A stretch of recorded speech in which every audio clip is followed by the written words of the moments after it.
Nyuma yangu ni mto Mkondoa uliopo hapa wilaya Kilosa mkoani Morogoro, ambao ndio umekuwa chanzo kikubwa cha mafuriko kwenye baadhi ya maeneo ya wilaya hii. Hivi karibuni mto huu umejaa na kusababisha mafuriko katika eneo la Tindiga ndani ya wilaya hii ya Kilosa. Kutokana na kutokea kwa mafuriko katika eneo hilo la Tindiga, Waziri Mkuu wa Jamhuri ya Muungano wa Tanzania Dr. Mwigulu Nchemba pamoja na viongozi wengine akiwemo mkuu wa mkoa wa Morogoro na baadhi ya mawaziri wamefika katika eneo hilo la Tindiga kujionea athari zilizojitokeza pamoja na kutoa maelekezo ya serikali. Kutoka hapa katika mto Mkondoa wilaya Kilosa mkoani Morogoro, hii ni Ayo TV na millardayo.com. Mimi ni Jacob Sonyo.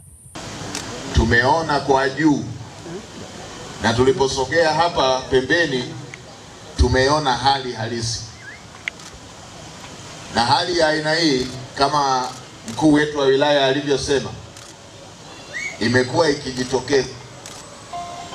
Imetokea kwa siku za karibuni, imetokea 2010, imetokea 21, 22, tuliona tena kwa kiasi 23.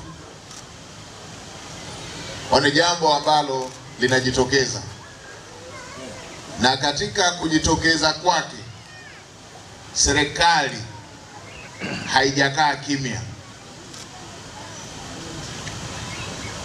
Mwaka juzi na mwaka jana serikali ilitafuta fedha kwa ajili ya kuhakikisha tunatafuta suluhisho ambalo litaleta unafuu katika maeneo ambayo maji yamekuwa yakisambaa na kuleta haya madhara.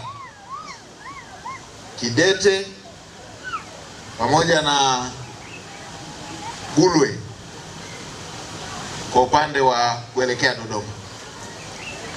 Mapendekezo ya kamati za usalama mkoa na wilaya imekuwa pajengwe bwawa litakalosaidia maji kutokutawanyika na kuleta haya mafuriko. Mheshimiwa mkuu wa mkoa, nakumbuka ningali waziri wa fedha wakati ule, nilitumwa na Mheshimiwa Rais kushughulikia upatikanaji wa fedha kwa ajili ya ujenzi wa bwawa la Kidete na mabwawa mengine pacha kama 7 au 8.